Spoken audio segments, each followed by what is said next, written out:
আমরা বলি কি বলি তাদেরকে বলি দুর্বৃত্ত, তাদের বিরুদ্ধে হাজারো কথা বলি, কিন্তু কতটুকু সহানুভূতি থাকলে সেই সরকার Sheikh Mujib knowing fully well যে বিরোধী দল এবং সরকারের বিরুদ্ধে কথা বলে তাকে বাড়িটা দিয়েছে।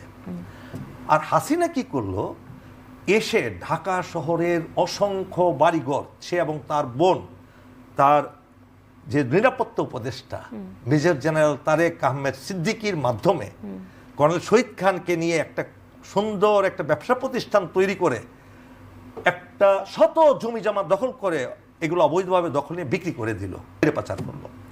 ভূমি দখল, জমি দখল, খাস জমি দখল, বাজার দখল, হাটঘাট দখল, এমন কোন ব্যবসা বাণিজ্য দখল, এমন কোনো জায়গা নাই যেখানে হাসিনা এবং তার দুর্বৃত্তরা দখলদারিত্ব করে নাই।